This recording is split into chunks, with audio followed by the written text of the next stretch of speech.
both in the international and domestic sectors at same time in India and New Zealand.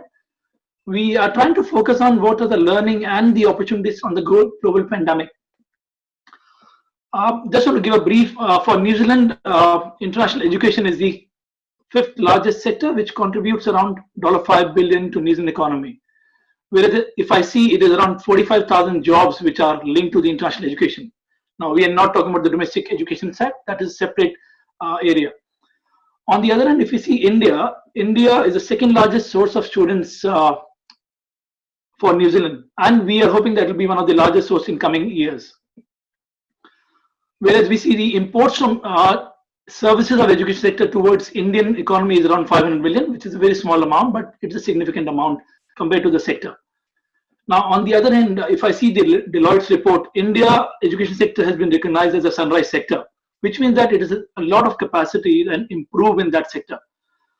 While what we were reading recently from Government of India, 3.1% of the GDP is total money spent on the education sector, which means that we want more money to be spent and invested in India. At the same time, we have more opportunities. Now, what Government of India have done recently, they have actually opened the sector for the full FDI and 100% FDI investment. But at the same time, there are various ECB routes also to go in. Now, on the other hand, it's not only the mobility of student. We are also talking about today on the what are the options of investment and the technological collaborations between the higher education institution from India and New Zealand. So that's what the scenes that we're talking about today. How we can make the collaboration and the trade part important in for both the countries. Now, I'd like to invite Mr. Samir, who is the chair of INZBC, to give a welcome remark from the INZBC New Zealand front. Welcome, Mr. Samir. Thank you, Bharat. I would like to officially welcome everybody, all the panelists and all the people who are joining us for this webinar. This is the third webinar we are doing as INZBC in collaboration with FICCI. So we got a very capable lineup of speakers today, so I won't take too much of your time. I'm not an expert in education, but this is a very important sector and industry for our bilateral trade between New Zealand and India. As my colleague Bharat mentioned, it's a $5 billion industry for us here in New Zealand. So with that, I will welcome officially everybody again and hand over in the capable hands of Bharat Chawla, who is my colleague at the council board, to carry on with the session. Thank you. Thank you, Mr. Samir. Good to see you. Now, I'd like to invite Mr. Gaurav Vats, who is the Additional Director and Head of ASEAN and Oceania for the Federation of Indian Chamber of Commerce and Industry. Welcome, Gaurav. Over to you for the welcome remarks from the FICCI India perspective. Thank you, Bharat. So just want to check, am I audible to, and then I'm clear to everyone. My voice is clear. Right? Yeah, you're audible. Okay. Thank you, Ms. Handa. Thank you, Bharat. And good morning to viewers from India and good afternoon to viewers from New Zealand. So just would like to officially welcome Mr. Handa, Bharat, John Laxon, Clare, and Lester. Dr. Anuj, Kacker, and Mr. Satish Jha is joining us from the US. So on behalf of the Federation of Indian Chamber of Commerce and Industry, which is India's apex industry institution, I welcome you all to the webinar on perceptions in education industry due to this pandemic situation. Thank you for joining us today. It's my privilege and honor to welcome all our eminent panelists who have been so kind to give us their valuable time. This is our, as Mr. Handa mentioned, that this is our third webinar in series with INZBC in last 1.5 months. We can organize more such interactive webinars in the 2 months which we have planning. Currently, we are living in a challenging time. Like India, most countries in the world are trying their best to control the COVID-19 virus, spreading in their population as well as ensuring that their economy survives the crisis that the pandemic has created. So it's a big congratulations to New Zealand, which is among only a handful of countries that have been emerged from this pandemic. New Zealand has made commendable efforts in eliminating COVID-19. I'm sure India shall also ride this tide and come out stronger soon.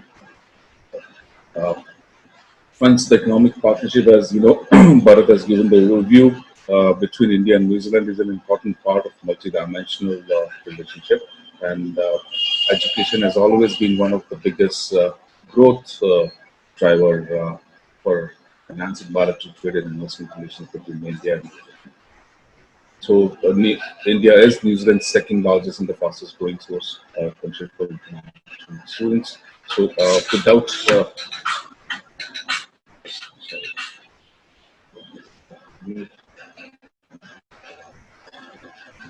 education, and as we all mentioned, as we all know that education and research plays an important role in helping any sector innovation and entrepreneurship, science and technology. They are all part of knowledge. Conversion of knowledge into work is the future of the country. So the government of India is focusing on training and skilling India's workforce by giving greater impetus to startups and training the existing workforce to make them future ready. Thus, there is an opportunity for New Zealand companies to co-associate, co-invest, co-innovate in the flagship program like Scale It. Yeah? So, the vision of our Prime Minister Modi for a self-reliant India can be achieved through collaboration and partnerships between higher education institutes, industry, government, and society. In this scenario, our Ministry of Human Resource Development have been working on integration of technology in education through various schemes and initiatives like Operation Digital Board, Diksha, e-Pathshala, SWAM, and SWAM Prabha. The proposal to allow India's top 100 institutes to offer degree online could bring a paradigm shift in our higher education system, allowing college to scale, reach, and impact on warfare. This reform will create a new pathway to democratize quality higher education and access to equal skills for a diverse country like ours. India's premier college could unlock major synergies and explore collaboration possibilities by offering their degree through online degree platforms. In future, this could lead to combined degree offerings and pooled resources, even bridging the current difficulty crisis in India. As technology rapidly changes the nature of job and skills, degree offering will have to change as dynamic. With online degrees products, Indian colleges would be able to strategically partner with the global universities, leading research in cutting-edge areas to respond efficiently and quickly to the changing needs of industry, replacing or updating outdated curricula with job-relevant degrees. It is important to note that the Secretary of the Deputy Prime Minister and Minister of Foreign Affairs during his recent visit to India in February 2020 announced the New Zealand Centre at the IIT Delhi to strengthen New Zealand education pipeline.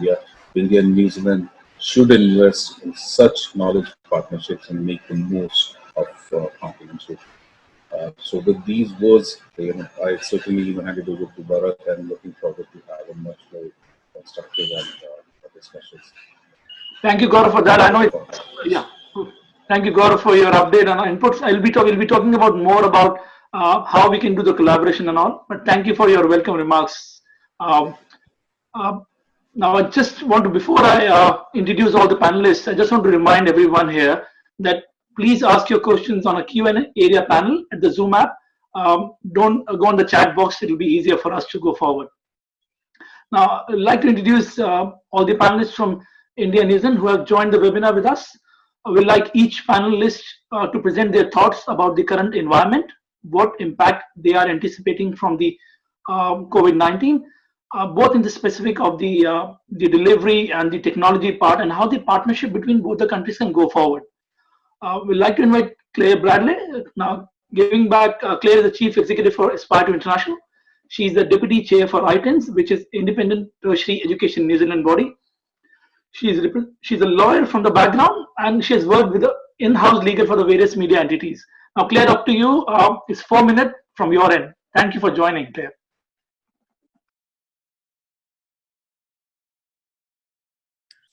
There's always a small panic when you try and find your unmute button.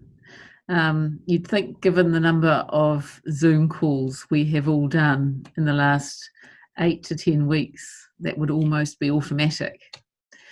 Kia ora, everybody. Namaste. It's a privilege to be invited to join the panel today. If there are any volume or sound issues, just put something in the chat and I'll adjust my level of noise. I think disruption is something that is with us always in education. Education is a continuous process. It's not a destination, it's a journey, and that's a real truism. I guess the journey took a sudden turn for us here in New Zealand on about the 23rd of March, when we got 48 hours notice that we were going into lockdown. And we're such a compliant group of people that we all just diligently loaded our cars with what we needed to work from home. And we went home and we stayed home for 4 weeks. And the streets were empty. And it was like some sort of dystopian drama that we were all bit players in. What happened for us at Aspire to International is that the work that we had been doing to incorporate some online blended options, mostly for self-directed learning for our students, suddenly became our core means of delivering learning opportunities to them. And that meant that a lot of work was done very quickly to turn us around from a 100% face-to-face learning, which is, of course, what our students' visas require us to deliver, into 100% distance delivery. And I'm enormously proud of the team that put that together to do that.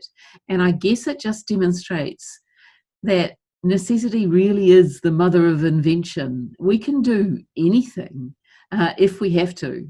And we did, and we'll continue to do that. What I guess we're all coming to terms with is that for you in India and for us in New Zealand, our borders are closed. Not only our own borders, but the borders of our markets. And so that means that new students cannot come to New Zealand to join us to study either with Lester and his team at AUT or with my team at Aspire to International.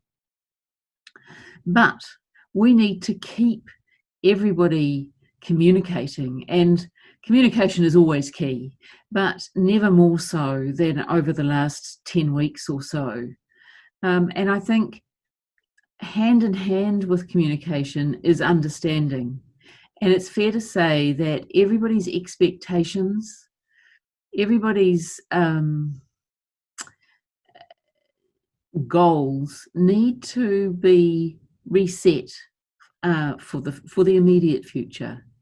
And one of the ways that we can facilitate that is by, as leaders in our sectors, making sure that we are communicating really clearly and making sure that we are really underlining the huge value, not just the dollars that students from India bring to New Zealand, but the value that they contribute to our communities. I'm so enormously proud of the students, many of whom were working in hospo while they study, because that's what students do. That's what I did when I was at law school. I worked in bars and nightclubs. Many of our students lost those jobs because all events, all facilities closed down. They immediately turned around and got themselves jobs in essential industries. They stacked supermarket shelves. They looked after people in healthcare facilities. They picked kiwi fruit. They did everything that New Zealand could have asked of them. They make an enormous contribution, not just with the money they spend on tuition fees and on living expenses, but to our communities. So I'm incredibly proud of what our students contributed through all of this. I am utterly committed to ensuring that the value that they get from their time and their experience in New Zealand is underpinned and delivered on.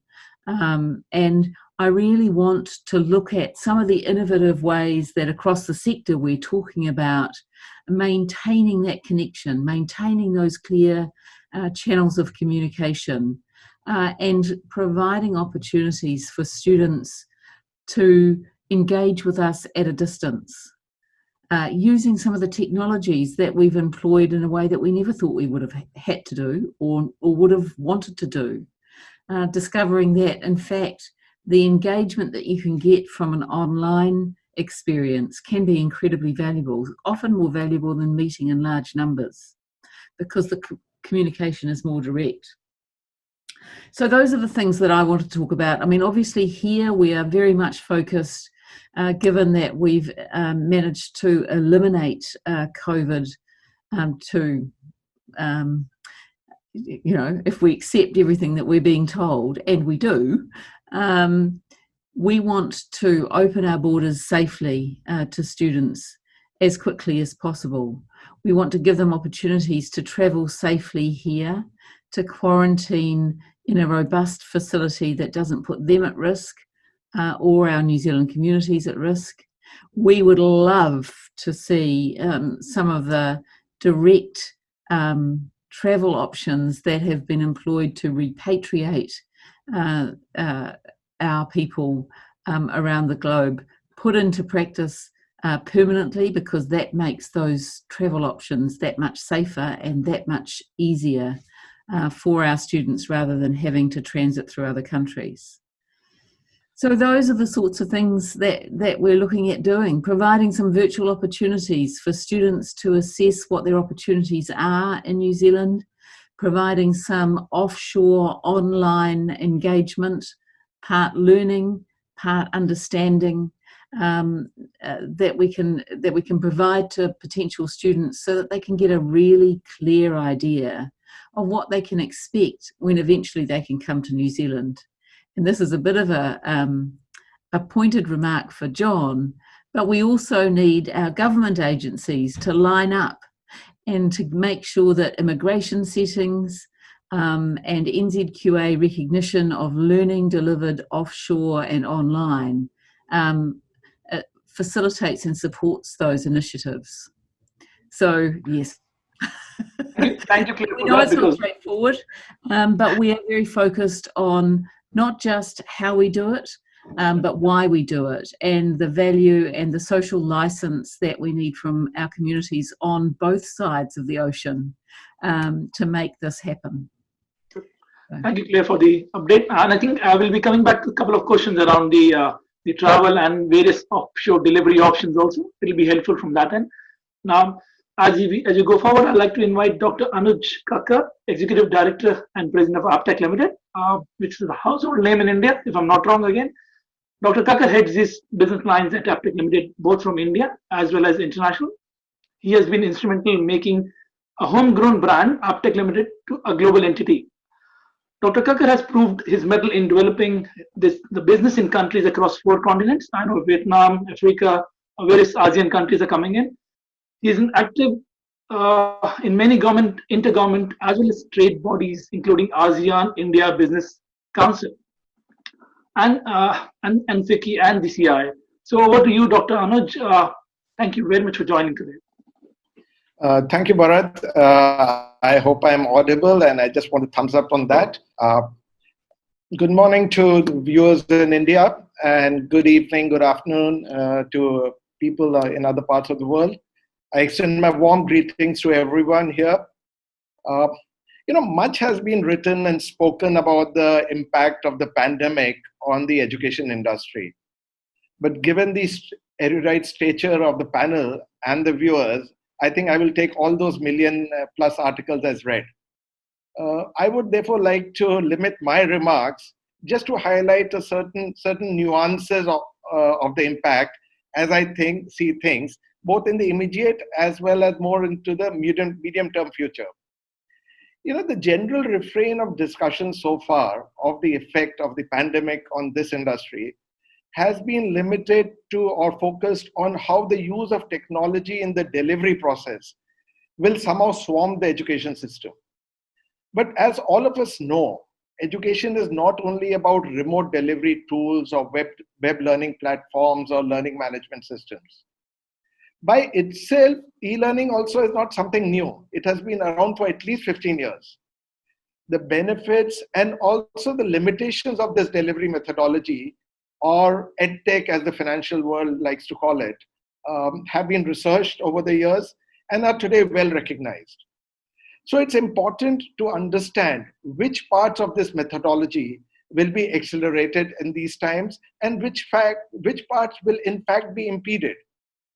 To view it as a sufficient panacea to all issues of the post-COVID world would, in my humble view, be both facile and facetious.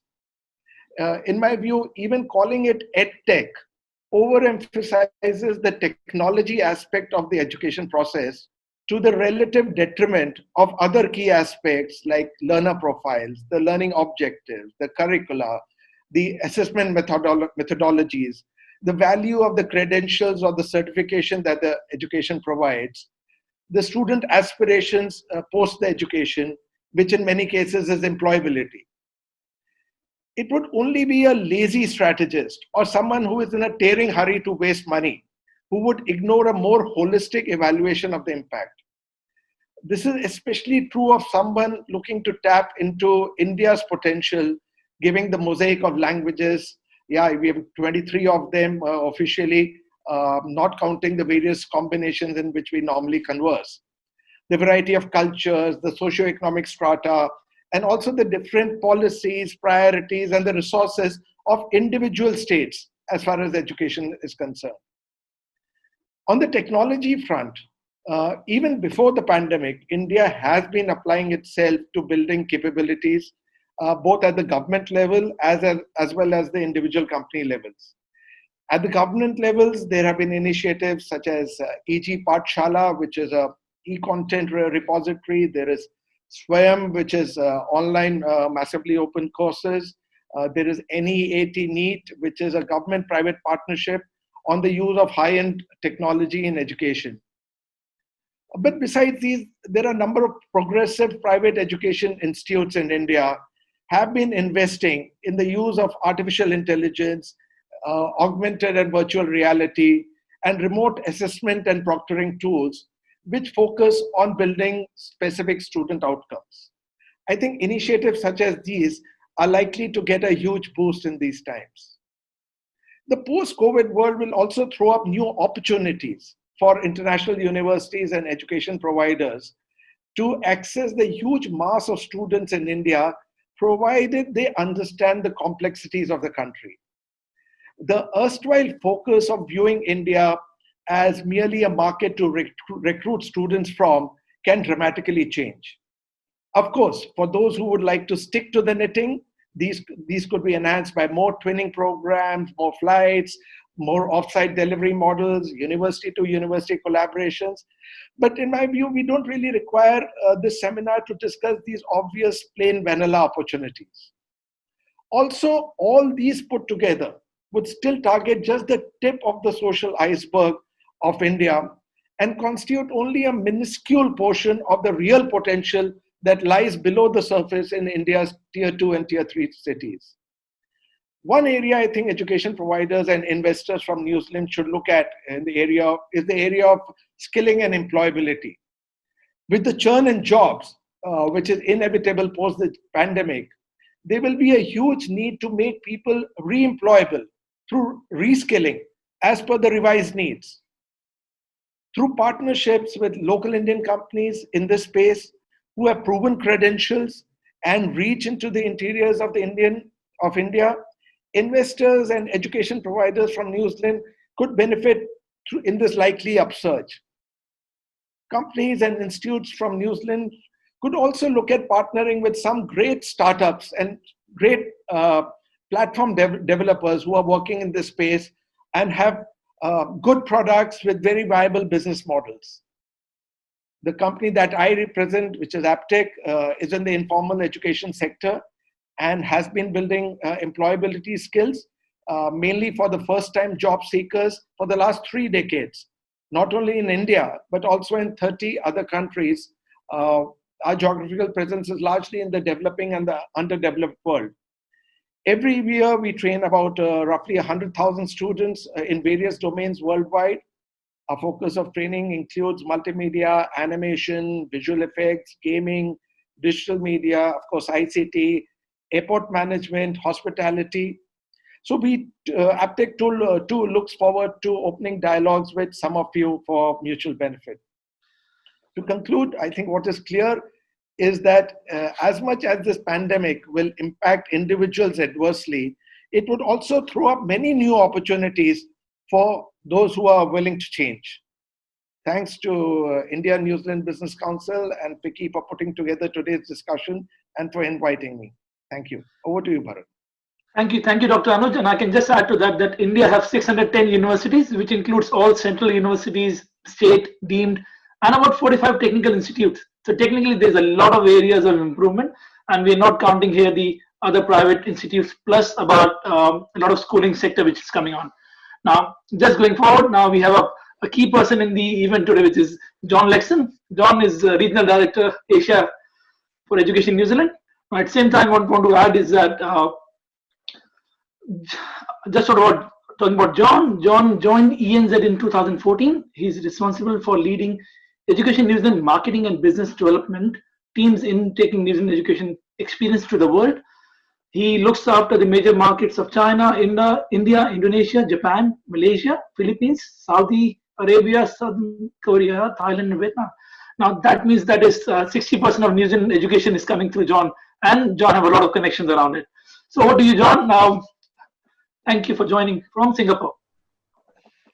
Thank you, Bharat, and kia ora koutou namaste, everybody. I'm going to touch on three things today. One, the macro trends and disruptions we're seeing from an Education New Zealand perspective, Education New Zealand's strategy to support our industry through this situation, and finally, some of the practical initiatives that we're taking forward, both broadly and in India.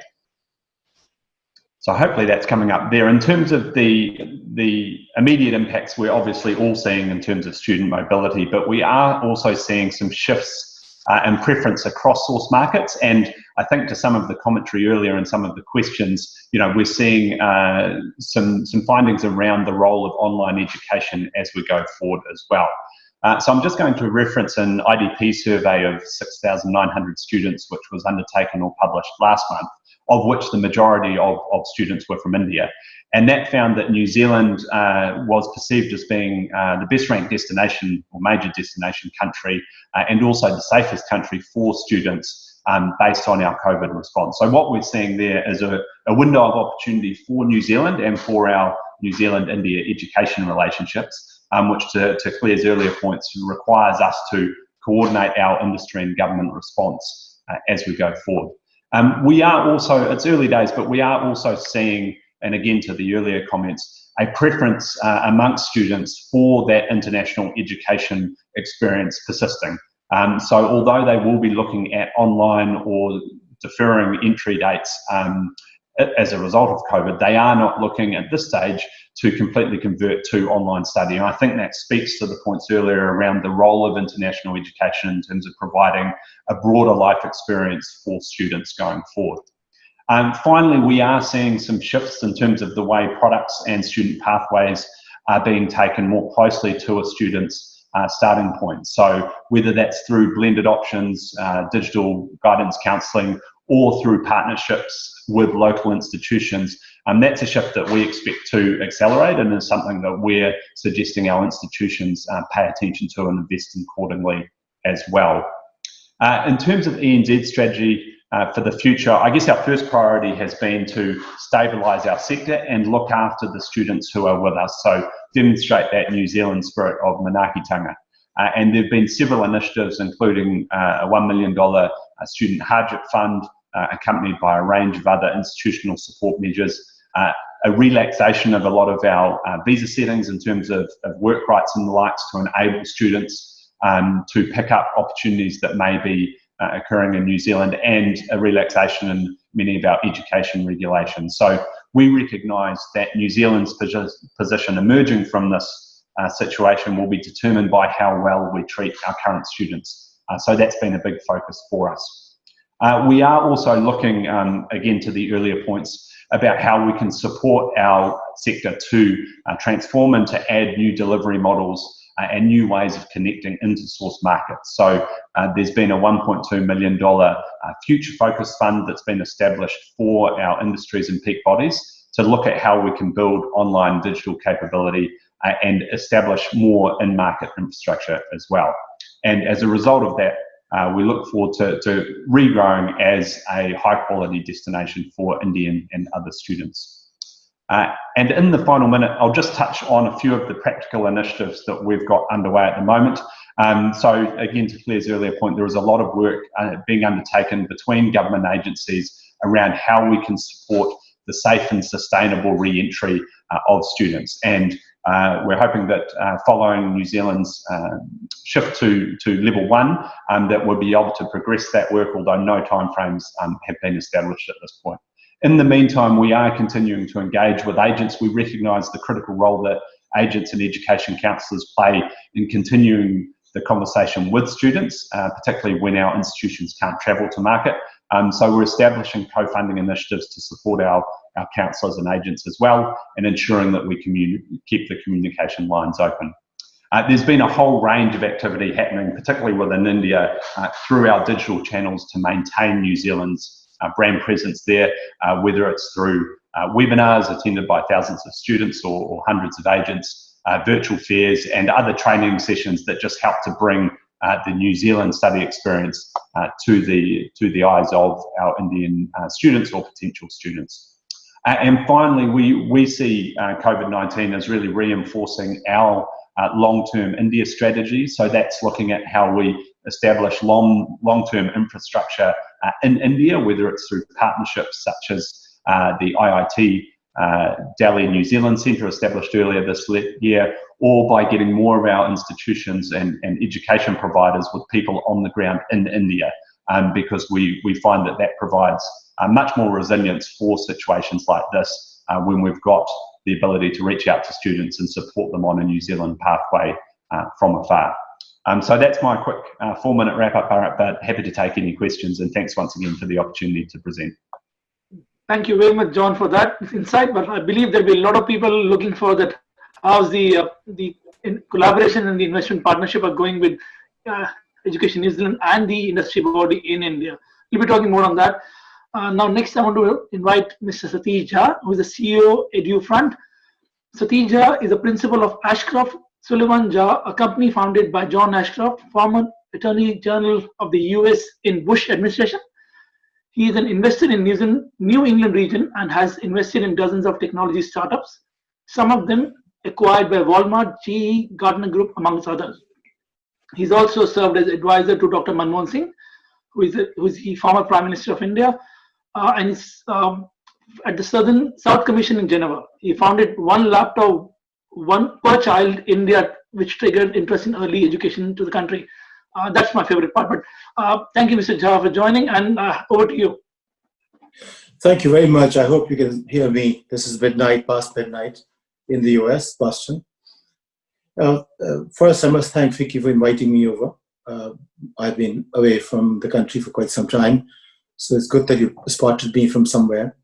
But I did spend some time with One Laptop Per Child, and I would like to share with you that I would not go into the questions which have already been addressed.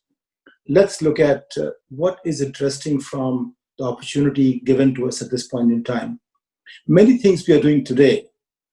I go back about 30 years ago in my MBA class, the presentations we made to our peers at that point in time, what technology can do. It's taken that long for us to come to realize that. For instance, we did not believe early in the March month that the bandwidth could take the kind of pressure we have put on the system, all being at home and offices. Imagine in US, most of the office work has gone on and university work has gone on. EDX is handling 100 million students, for instance. They claim that. I don't know what the reality is, but it's a global system, EDX.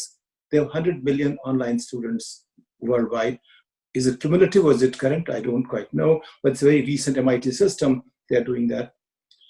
The kind of interest I've seen in creating infrastructure for digital learning or other remote teaching, that is very, very interesting.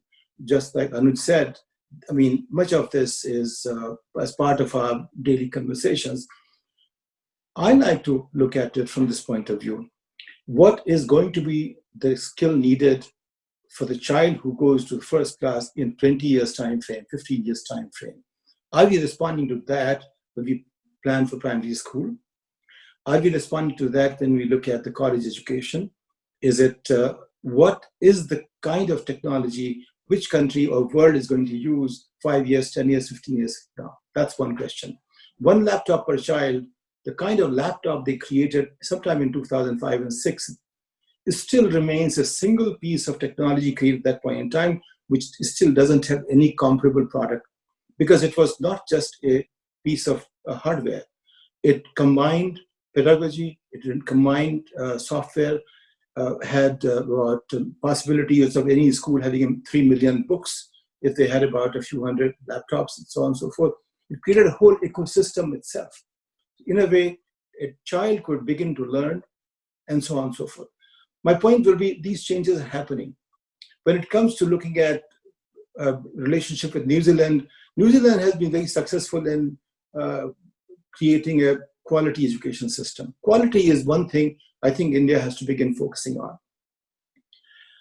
We have about 90% students, even by the Government of India's assessment, who don't meet the requirement of the grade they study in or in the classes they are at the level of standards established by the government itself 50 years back.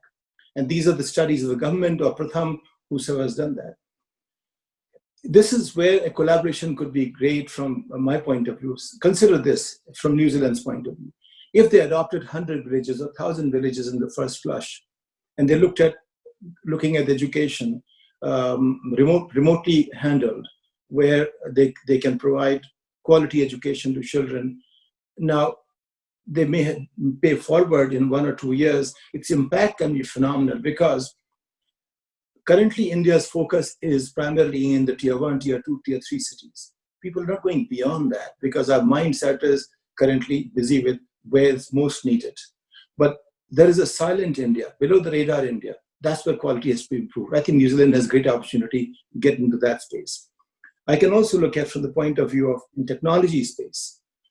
Each country has developed some unique skills. I have not studied which skills New Zealand has.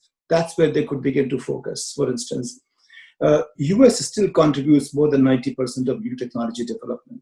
And it has a hierarchy of learning systems, which allows students to think in terms of even a first-year student in an institution like MIT or Caltech is so much more creatively productive that sometimes people say that one batch of creativity in the first year of Caltech or MIT may be way beyond many countries' core activities. So something one has to start looking at some of those aspects as well.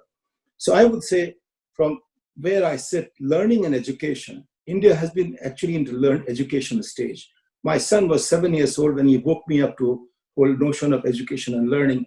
He said, education is what you want me to have or my teacher wants me to have. Learning is what I want to understand. Curiosity about that learning, that has to be created somewhere.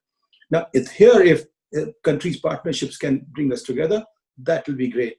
Point out when my 4 minutes are over. But I would suggest this, that just like we plan for a child for 20 years before we let them go out on their own, we don't shunt them out of the house after 5 years. Similarly, if we begin to plan for education, not just for 5 years or not just for 5 years, but 20 years, that's when we will see substantial progress. Otherwise, 70 years record. We began with 360 million people, Indians, in 47. Today, we have 1.4 billion people. But if you look at the number of people who are deficient in learning, is way beyond still a billion people. Probably about a couple of 100 billion people have come to a point when we can have a conversation globally or within the country. But more than 1 billion people are still waiting. That's a potential frontier. That's what we should be addressing at, and that's where the big opportunities are. And if we can have collaboration in that space, that'd be phenomenal. In Edufront, what we have done is, for instance, I've adopted some schools with a few hundred children. We have created a remote learning infrastructure. We have given about a few 100,000 question banks, which make them curious. Peer group help them talk to each other. We've created something where a teacher can manage the entire process in a very engaged fashion, sitting at home. and look at the life cycle of development of a child, for instance. We can do these things technologically, but to turn that into something which has a soul in it, not just the bare bones of what you call possibility frontier, that is the challenge that we are looking at. How do we take all these pieces together and bring a what you call soul of new education into that? So my focus is those areas, and I would love to participate. For instance, I'm on the board of Vidya Bharati, which is a village school system of about 4 million children, 150,000 schools, 150,000 teachers, 15,000 schools, about 4 million students. I'd be very happy to help, to seek help from New Zealand to support the technological infrastructure in these such schools as such. That's a huge opportunity. I'm not going to ACAL because that's a single teacher school as such. But many of the village schools could be captured, and that has a lot of opportunities. Anyway, go ahead. I can see you looking forward to the next one.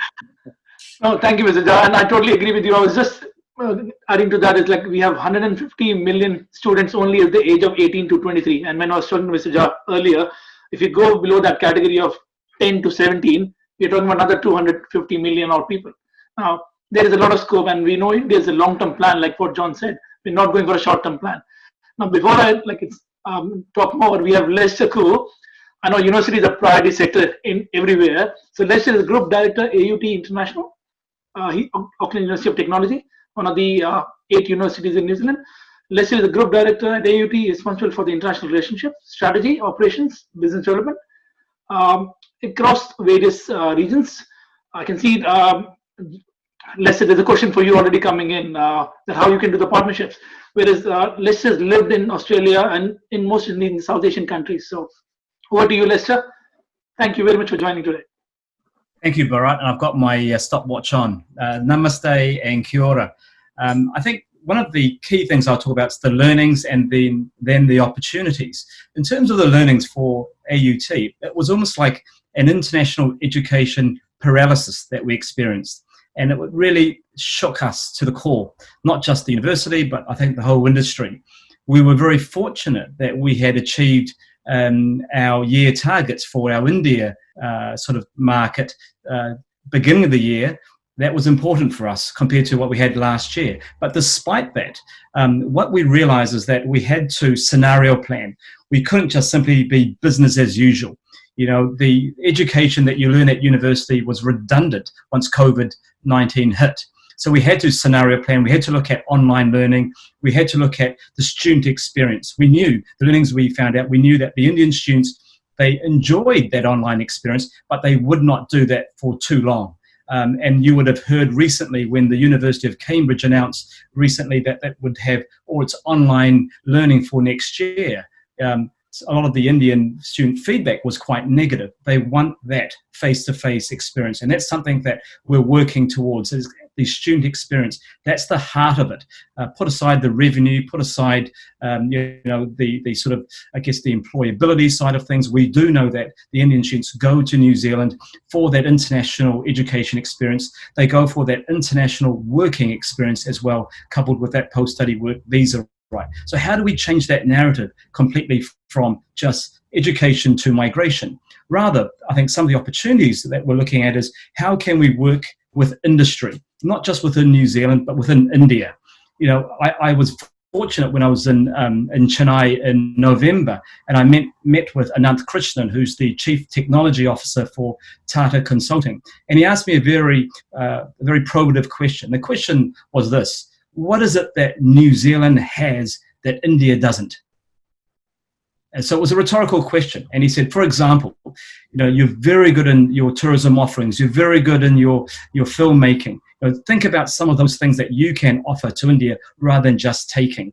So I think that's something that we need to look at very carefully in terms of how could we work with India, not just in terms of recruiting students, working with their communities, working with their businesses, small, medium enterprises. It might start with, for example, executive education, and then you scale up. It's very heartening, or was very heartening to see that the Ministry of Human Resources Development late last year in India announced that it would finally allow foreign universities to set up in India after much talk. And even then, you've only got maybe one US university that has registered interest, a few British universities, and only one Australian university. So there's still a regulatory framework to work around that. So I think transnational education is very important. And how do we work with industry to provide the Indian students not just work experience in New Zealand, but also a pathway back to India as well. So those are some of the thinking that I'm looking at in terms of how we can not just learn from COVID-19, but also some of those opportunities, Bharat, in terms of working with technology. We do know that India is awash. When I was in Hyderabad, it's awash with technology. I was fascinated to see that. I think India in its global innovation rank is ranked top 50 in the world. We should maximize that. We should treat India as an equal partner, rather than say it's a market after another country. I think it should be a priority, and we should focus on that. And like the masses of students, I think you've got 780 dialects. Let's focus, just focus on a few key areas, focus on tier 2 cities, as was mentioned before, focus on SMEs, focus on certain students rather than the elite students going into the IITs. There's only 2% that will go in there. So that means there's 98% opportunity. So I'll end on that, and that's 4 minutes and 10 seconds, Bharat.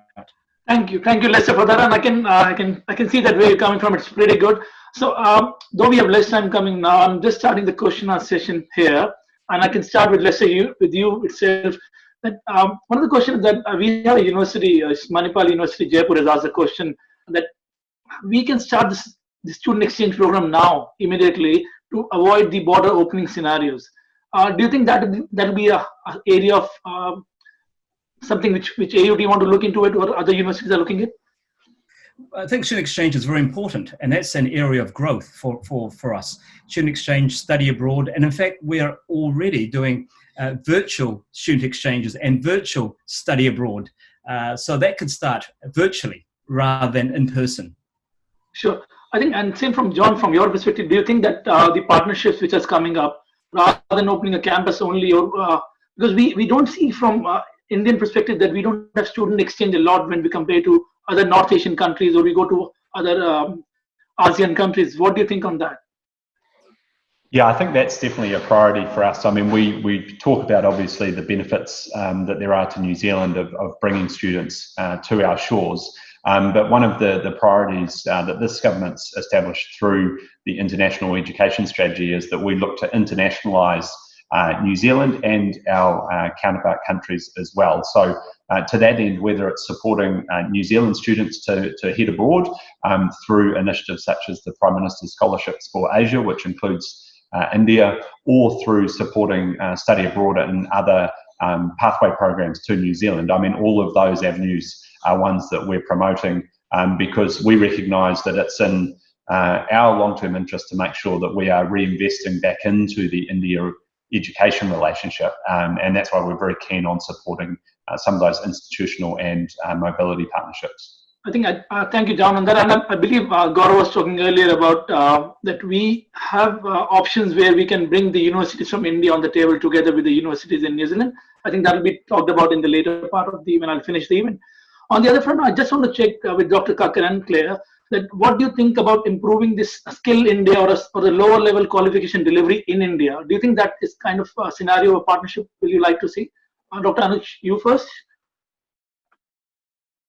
Yeah, certainly. I think both under the National Skill Mission of India as well as otherwise as well, the opportunity to skill, and in this context, importantly, reskill people is going to be immense. Jobs will be impacted. Now, let's just look at it. I'll just answer it in 1 second. If you look at the lockdown periods or the pandemic periods, the enrollments of all the MOOCs around the world have trebled. So it will be a simple assumption will be they have trebled because people had time on their hands. I think that's a wrong assumption. I think that it has trebled because people are definitely feeling and perceiving the need to reskill themselves. So as the reskilling industry erupts, I think this will require a lot of collaborative efforts on parts of all kinds of people in the skilling industry, whether they're India or abroad, to come together to give a more holistic solution to the area of reskilling. Sure. And And, other yeah, than this, what do you think there about are that? many other collaboration areas, and we should look at those. Sure. Claire, what do you think about the skilling program and the delivering in India, or how it can be, a partnership can be seen in that area? Oh, it's certainly, I mean, it's part of that exchange of value between our countries and our communities, which we should absolutely be looking at. And so many of our students come and go between our countries. India has long been a place that New Zealanders have gone to for a whole variety of reasons.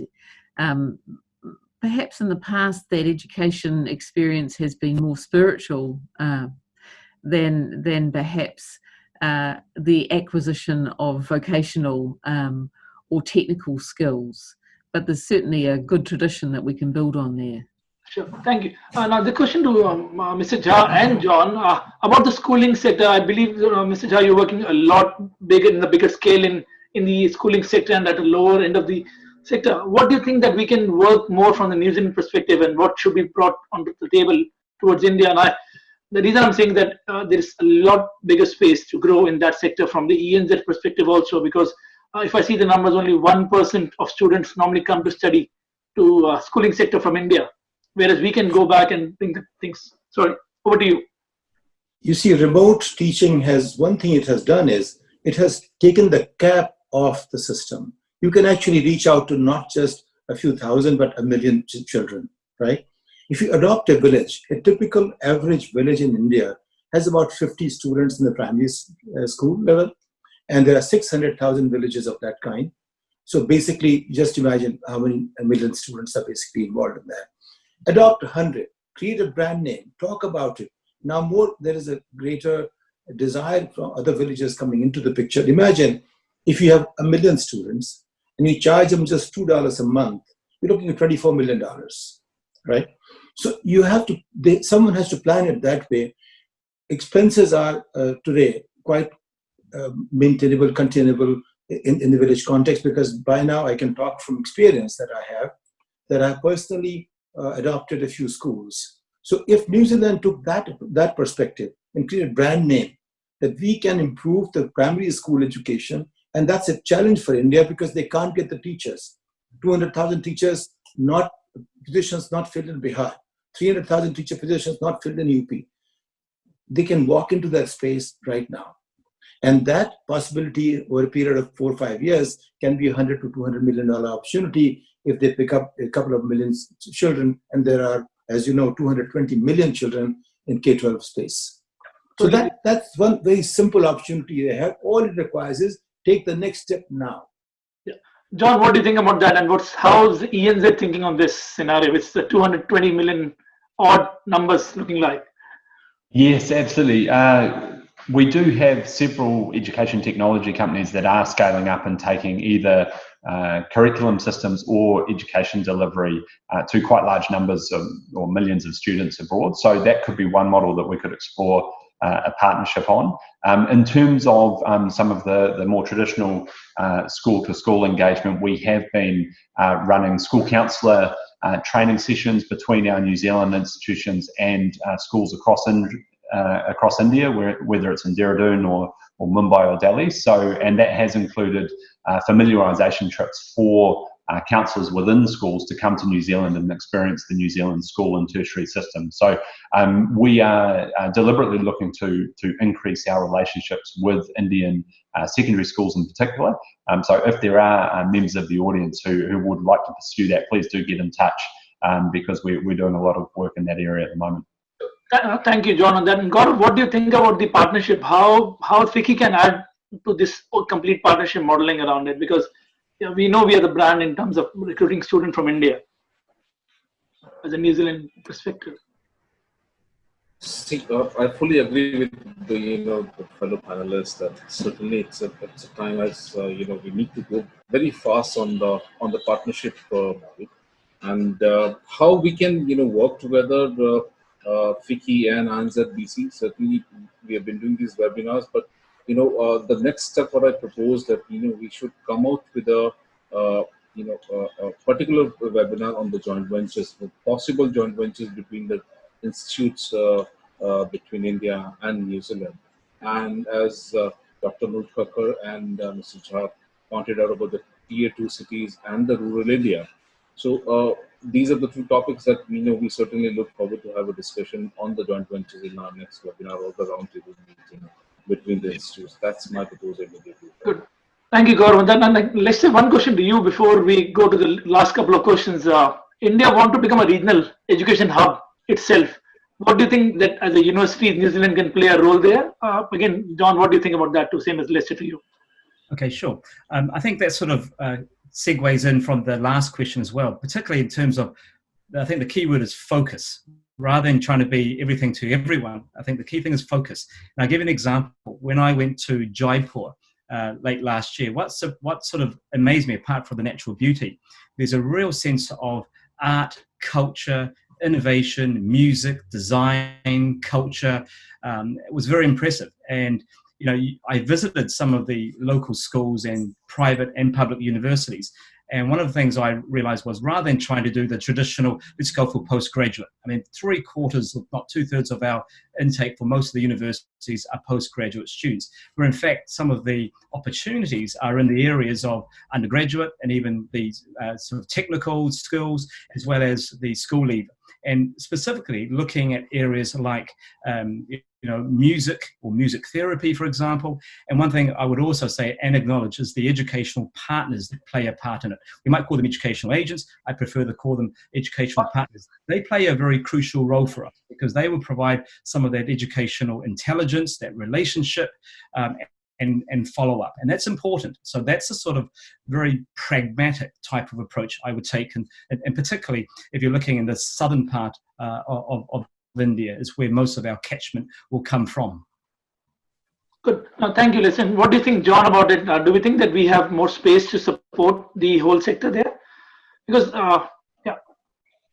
Yes, absolutely. And I think it comes back to that earlier internationalization point. I mean, if we look at the way that the global international education system has evolved, we do have, I'm sitting here in Singapore, which, in decades gone by would be quite a big source market for New Zealand, but now hosts some of the world leading universities and is competing for those students. So I think that's one of the longer term considerations for our institutions, is recognizing the continued strengthening and growth in India, that we want to be partnering with those institutions for when they become student attraction options as well. And we've done a lot of work through our universities and other institutions partnering, whether it's in research ranking capability development work or program articulation partnerships. But part of that consideration is recognising the long-term future of India's education system as well.